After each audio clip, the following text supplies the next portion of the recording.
الحمدللہ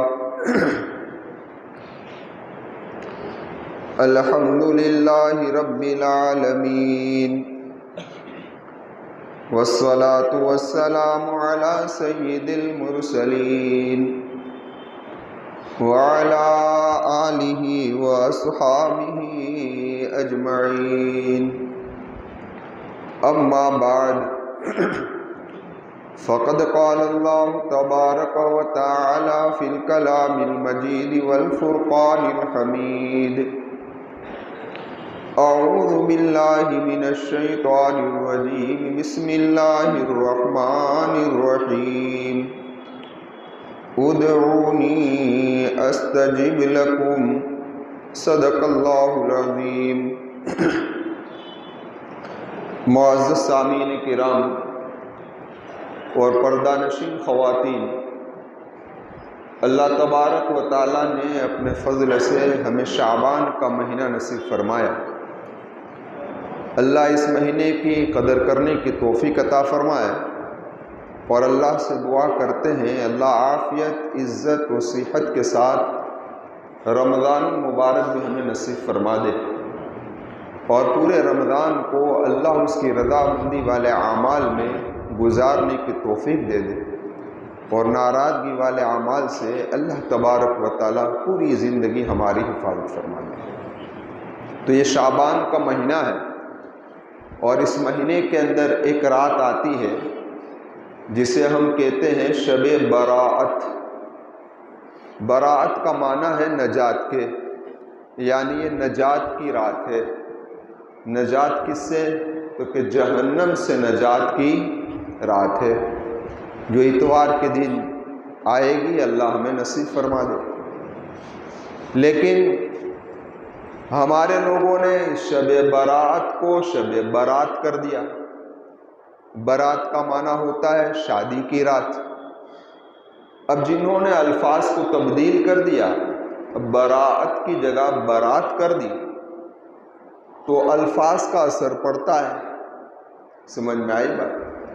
اس لیے اس رات کے اندر جو اعمال کرنے چاہیے تھے وہ اعمال تو نہ ہوئے، کیونکہ نام ہی بدل دیا ہے، اور وہ کام ہونے لگے جو اس رات میں کرنے کے نہیں تھے، آپ جانتے ہیں۔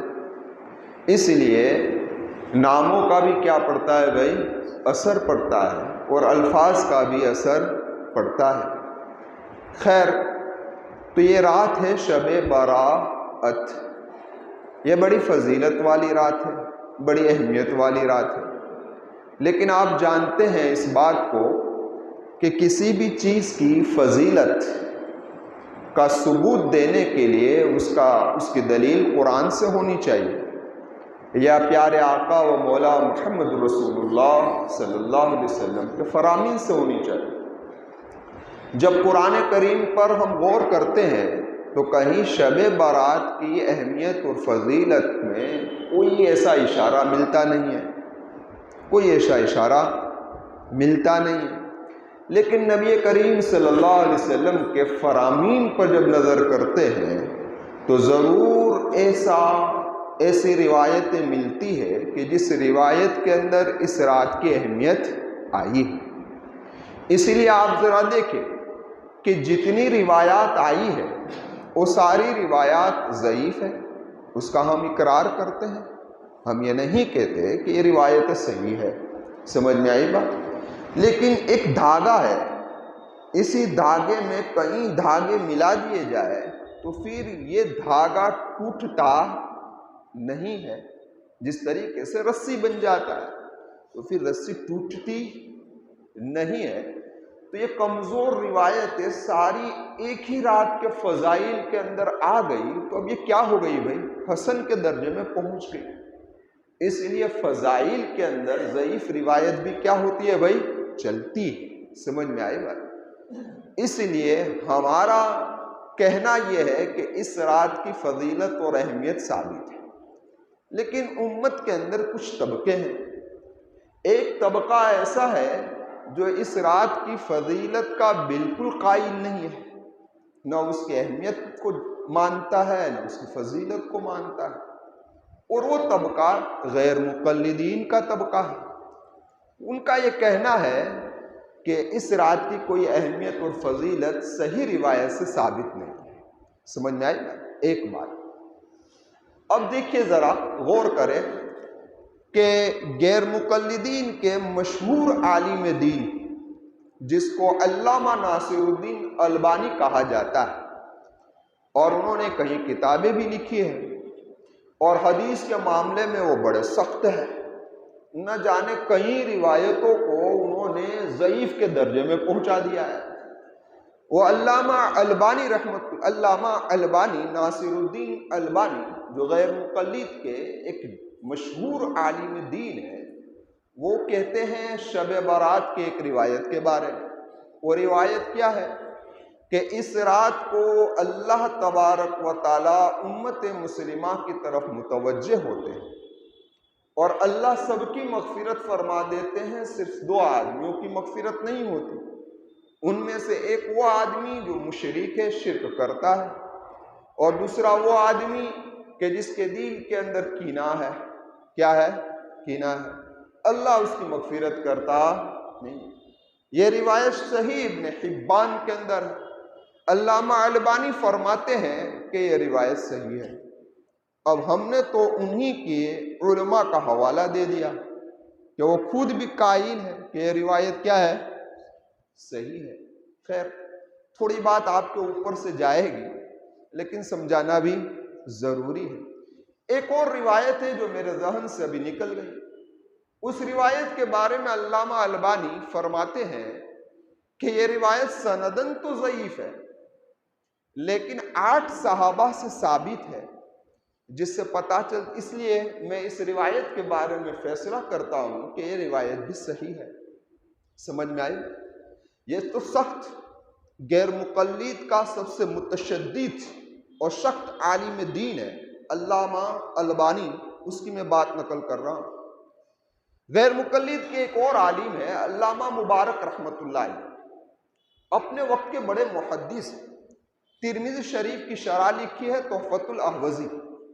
اس تحفۃ الاحوزی کے اندر یہ لکھتے ہیں اس بات کو کہ شب برات کے متعلق جتنی روایتیں آئی ہیں، ان ساری روایتوں کو جمع کرنے سے پتہ یہ چلتا ہے کہ اس رات کی فضیلت اور اہمیت ہے، بے اصل نہیں ہے۔ سمجھ میں آئی بات؟ تو کہنے کا مقصد یہ ہے کہ ایک طبقہ تو اس طرف گیا کہ انہوں نے اس رات کی اہمیت اور فضیلت کا بالکل انکار ہی کر دیا اور نہ جانے الماری پر رکھ دی۔ سمجھ میں آئے گا؟ ہم یہ کہتے ہیں کہ یہ بڑے سخت مزاج ہے، ہم اس کی بات کو تسلیم کرتے نہیں۔ بعض لوگ وہ ہے کہ جس نے اس رات کی فضیلت کو مانا لیکن اس رات کی فضیلت کے اعمال کے اندر اس قدر غلو کر لیا کہ جس کی کوئی اصل نہیں۔ مثلا تفصیل آگے کرتا ہوں اگر وقت رہا تو، تفصیل آگے کریں گے انشاءاللہ وقت رہا تو، کہ ان لوگوں نے ایسے اعمال اس رات میں ثابت کیے ہیں کہ جو موضوع روایت سے ثابت ہے کہ فلاں 2 رکعت اس کی پڑھو، 2 رکعت اس کی پڑھو، 2 رکعت اس کی پڑھو، سورہ فاتحہ کے بعد اتنے کل پڑھو، اتنی مرتبہ سورہ فاتحہ پڑھو۔ نہ جانے کہیں سے ایسے اعمال لے کر آ گئے اس رات میں کرنے کے کہ جس کا ثبوت نہ قرآن میں ہے نہ سنت۔ اللہ تبارک و تعالیٰ اس سے بھی ہماری حفاظت فرمائے۔ سمجھ میں آئی بات؟ اصل عبادت وہ عبادت ہے جو نبی کریم صلی اللہ علیہ وسلم کے نقش قدم پر، جو بھی طریقہ سنت سے لگتا ہے اللہ اسے فوراً قبول کر لے۔ سمجھ میں آئی بات؟ اب دیکھیے یہ دونوں باتیں میں نے آپ حضرات کے سامنے رکھ دی۔ اب ہر جگہ پر جاؤ، درمیانی والا راستہ کون سا ہے بھائی؟ بہتر، نہ بالکل انکار نہ بالکل غلو، بلکہ درمیان میں چلو۔ اللہ کو درمیان والا راستہ اہدنا الصراط سمجھ میں آئی بات؟ یہ اللہ کے نزدیک پسندیدہ راستہ ہے۔ تو اب ذرا غور کریں، پوری روایتوں پر جب ہم نظر کرتے ہیں تو اس رات کے اندر صرف 3 اعمال ہمارے سامنے آتے ہیں۔ کتنے عمل؟ لیکن ایک بات ذہن میں بٹھا لو کہ یہ تینوں اعمال ضعیف روایت سے ثابت ہے. یہ ذہن میں بٹھا لیں. سمجھ میں آئی بات؟ یہ آپ کو بار بار اس لیے کہہ رہا ہوں کہ آپ تھوڑا توجہ رکھیں کہ یہ تینوں اعمال ضعیف روایت سے نبی کریم صلی اللہ علیہ وسلم سے ثابت ہے. اور میں اس سے پہلے عرض کر چکا ہوں کہ فضائل کے اندر ضعیف روایت کیا ہو سکتی ہے بھائی؟ چل سکتی ہے. کون کون سے اعمال ہیں؟ تو ایک اعمال تو یہ ہے کہ اس رات کے اندر اپنی حیثیت کے مطابق عبادت کرنا چاہیے، اس کو ضائع کرنا نہیں چاہیے. سمجھ میں آئی بات؟ اب دیکھیں، میرے آقا نے ایک جگہ پر فرمایا کہ بہترین زمانہ میرا زمانہ، اور اس سے لگا ہوا زمانہ، اور اس سے لگا ہوا زمانہ، یعنی صحابہ کا زمانہ، تابعین کا زمانہ، تبع تابعین کا زمانہ. تو ہم ان کے زمانوں پر جب نظر کرتے ہیں تو ہمارے سامنے یہ بات کھل کر آتی ہے کہ ان لوگوں نے بھی اس رات کے اندر عبادتیں کی ہے. سمجھ میں آئی بات؟ صحابہ نے بھی کی ہے، تابعین نے بھی کی ہے، تبع تابعین نے بھی کی ہے. تو ہمارا پہلا کام کیا ہونا چاہیے بھائی؟ اس رات کے اندر عبادت. خیر، اب عبادت کون سی؟ تو کوئی مخصوص، آپ کا جی جس عبادت میں لگے وہ عبادت کریں. ایک بات. دوسری بات نوٹ کر لو، ساری عبادتیں انفرادی ہیں. انفرادی کا مطلب یہ اکیلے اکیلے کرو. سمجھ میں؟ اجتماعی مل جل کر کوئی ثبوت ببوت ہے نہیں. اور نفل عبادت کے لیے سب سے بہترین جگہ گھر ہے. کیا ہے؟ نفل عبادت کے لیے سب سے بہترین جگہ گھر ہے، مسجد نہیں. مسجد تو کس کے لیے ہے بھائی؟ فرض عبادتوں کے لیے. سمجھ میں آئے گا؟ یہ الگ چیز ہے کہ کسی کے مکان کے اندر اتنی سہولت نہیں، یا کسی کا مکان میں سہولت تو ہے لیکن اس کو دل کا سکون نہیں، یعنی آواز ڈسٹرب ہو رہا ہے، تو اپنے دل کے سکون کے لیے مسجد میں آ رہا ہے، کوئی حرج نہیں، منع نہیں کیا جائے گا. سمجھ میں آئی گا؟ خیر، میں عرض کر رہا تھا، یہ دو بات ہو گئی. ایک تو کوئی عبادت مخصوص نہیں، آپ کا جی جس عبادت میں لگے وہ عبادت کی جائے. نماز میں لگے نماز کرو، تلاوت میں لگے تلاوت کرو، دعا میں لگے دعا کرو. لیکن ایک بات نوٹ کر لو، خاص طور پر اللہ کے محبوب صلی اللہ علیہ وسلم نے اس رات میں دعا کا اہتمام کیا ہے. کس کا اہتمام کیا ہے؟ دعا کا. یعنی حضرت جبریل، اس کی تشریح انشاءاللہ اتوار کے دن کریں گے. مختصر طور پر حضرت جبریل آئے اللہ کے محبوب صلی اللہ علیہ وسلم کے پاس اور کہنے لگے، محمد صلی اللہ علیہ وسلم، جنت البقیع، بقیع والوں کے لیے دعائے مغفرت کیجئے. پتہ چلا اس رات میں اپنے لیے اور اپنے مرحومین کے لیے مغفرت کی دعا. سمجھ میں آئے بات؟ تو ایک دعا کا اہتمام کریں.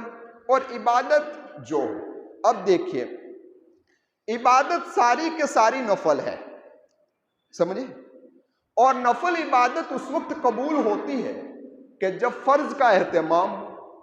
کوئی آدمی فرض کا ہی اہتمام نہ کرے اور نفل کرتا رہے تو کیا وہ قبول ہو جائے؟ نہیں ہو سکتا. اس کو آپ ایک مثال سے سمجھیے. ایک آدمی کو آپ نے اپنی دکان پر ملازمت میں رکھا کہ بھئی صبح اتنے بجے سے لے کر اتنے بجے تک آپ کا وقت ہے. وہ ڈیوٹی انجام پوری دے رہا ہے، اور پھر رات میں آ کر آپ کو چائے بھی بنا کر دے رہا ہے، آپ کے پیر بھی دبا رہا ہے، آپ کا سر بھی کھجلا رہا ہے، آپ کو پانی بھی پلا رہا ہے. تو آپ کو خوشی ہوگی کہ اپنی ڈیوٹی بھی انجام دے رہا ہے اور دوسرے وقت میں میری خدمت بھی کر رہا ہے. آپ اس کا اکرام بھی کریں گے، کچھ اور بھی کریں گے. لیکن ایک آدمی ہے کہ آپ نے جو ڈیوٹی کا وقت آپ نے اس کو دیا ہے وہ صحیح طریقے سے انجام دے رہا نہیں ہے، اور رات کو آ کر آپ کے پیر دبا رہا ہے. تو کیا آپ کو خوشی ہوگی کہ جو تجھے ذمہ داری دی ہے وہ تو ادا نہیں کر رہا ہے، وہ جو ذمہ داری نہیں دی اس کے پیچھے لگا ہے. سمجھنا ہے بات؟ تو اس سے خوش ہوتا نہیں آدمی. ویسے طریقے سے جب تک ہم فرضوں کا اہتمام نہیں کریں گے تو نوافل سے قرب نصیب نہیں ہو سکتا۔ پہلے فرض چاہیے پھر نوافل، تو اس نوافل سے اللہ تبارک و تعالیٰ کا کیا نصیب ہوگا بھائی؟ قرب نصیب ہوگا۔ آپ نے اس رات کی فضیلت میں سنا ہوگا کہ اس رات کو اللہ تبارک و تعالیٰ اعلان فرماتے ہیں کہ کوئی مغفرت کا چاہنے والا ہے کہ میں اس کی مغفرت کر دوں، کوئی روزی کا مانگنے والا ہے کہ میں اس کو روزی دوں، کوئی مصیبت زدہ ہے جو اپنی مصیبت سے نکلنا چاہتا ہے تو میں اس کو مصیبت سے نکال دوں، ہے نا بھائی؟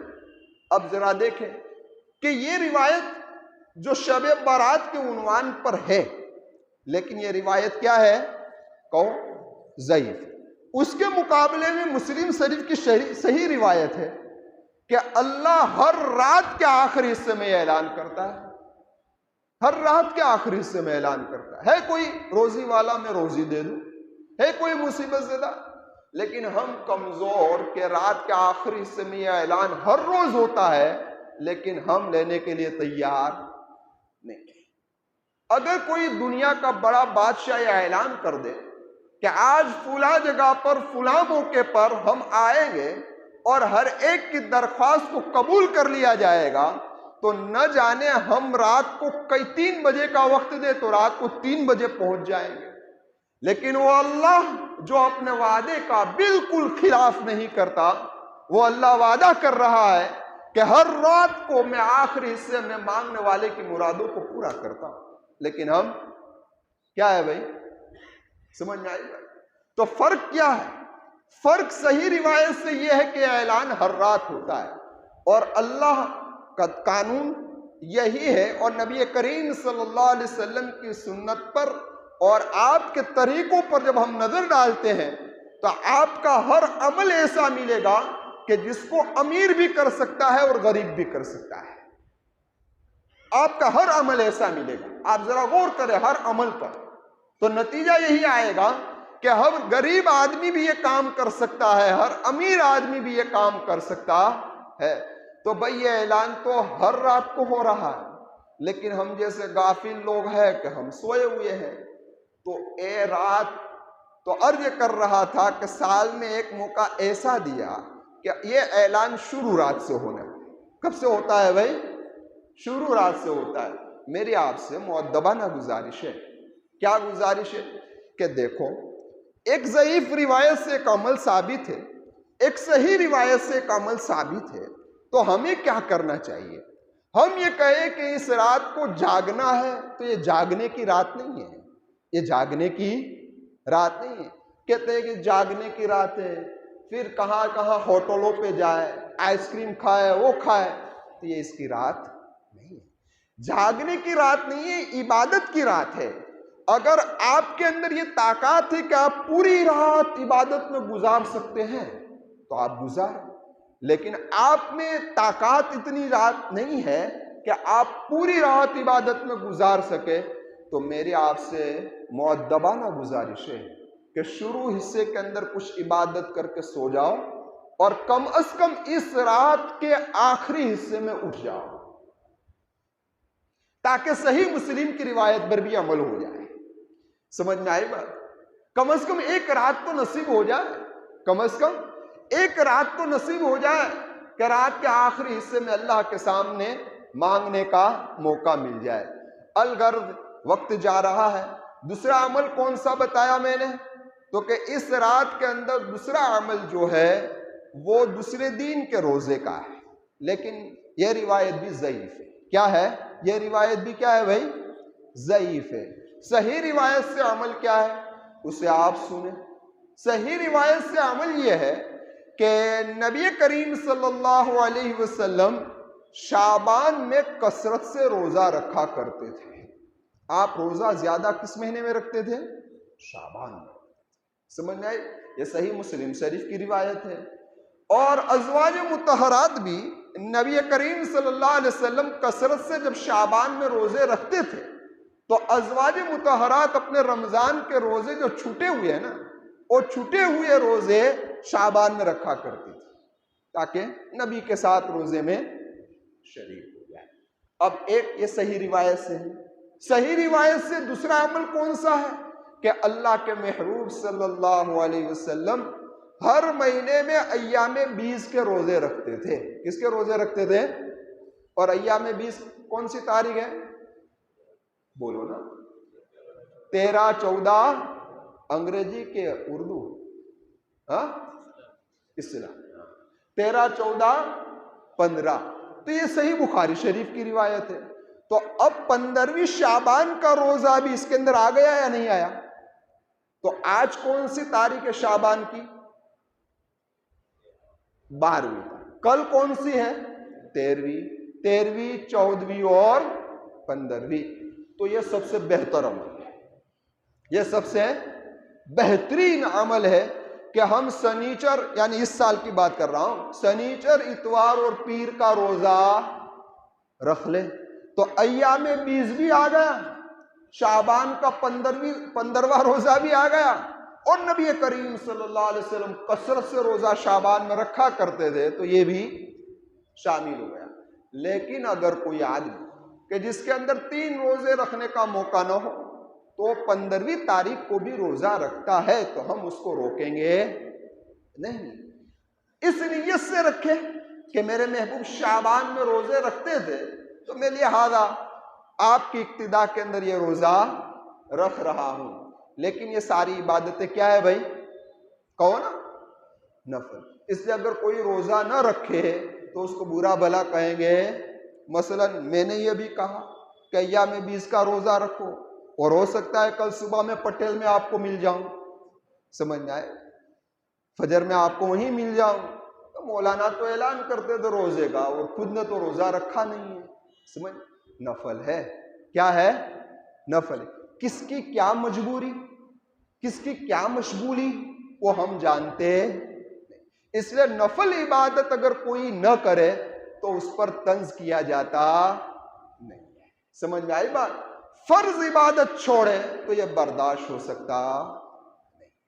اس لیے رکھنے والے کو غرور بھی نہیں کرنا چاہیے کہ میں نے آج رات کو اتنی عبادتیں کی، میں نے 3 روزے رکھے، میں نے شعبان کے اتنے روزے رکھے۔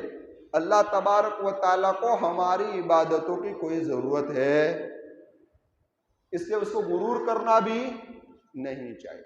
جس نے رکھے وہ اللہ کی توفیق سے رکھے۔ کس سے رکھے بھائی؟ اللہ کی توفیق سے رکھے۔ تو اس رات کے اندر جو عبادتیں ہو اس پر ہمارا غرور اور تکبر ہونا نہیں چاہیے، اللہ کی رضا کے لیے کریں۔ تو یہ دوسرا عمل ہے۔ وقت جا رہا ہے، آخری عمل پھر بات کو ختم کر دیتے ہیں۔ تیسرا عمل جو اس رات میں بتایا گیا ہے وہ ہے قبرستان والا عمل، ہے نا بھائی؟ کون سا عمل ہے؟ قبرستان۔ لیکن یہ ایک بات نوٹ کر لو، اللہ کے محبوب صلی اللہ علیہ وسلم پوری زندگی میں صرف ایک مرتبہ گئے ہیں، پوری زندگی، اس رات کو قبرستان صرف ایک مرتبہ گئے ہیں۔ لیکن آج ہم نے اس عمل کو اتنی اہمیت دے دی ہے، اتنی اہمیت دے دی ہے کہ جس کی کوئی انتہا نہیں۔ مثلا اگر کوئی آدمی گھر کے اندر بیٹھا ہے، قبرستان نہیں جا رہا ہے، تو ماں بھی کہہ رہی ہے قبرستان جا، بہو بھی کہہ رہا ہے قبرستان نہیں گیا، یعنی کوئی واجب ہے؟ کوئی واجب نہیں، کوئی فرض نہیں، کوئی ضروری نہیں۔ ارے اس کے خلاف آپ دیکھیں، مسلم شریف کی روایت ہے، عائشہ صدیقہ رضی اللہ تعالی عنہ فرماتی ہے کہ نبی کریم صلی اللہ علیہ وسلم جب بھی میری باری کا دین ہوتا تو اس رات کے آخری حصے میں اللہ کے محبوب صلی اللہ علیہ وسلم جنت البقیع تشریف لے جاتے تھے۔ سمجھ میں آئے بات؟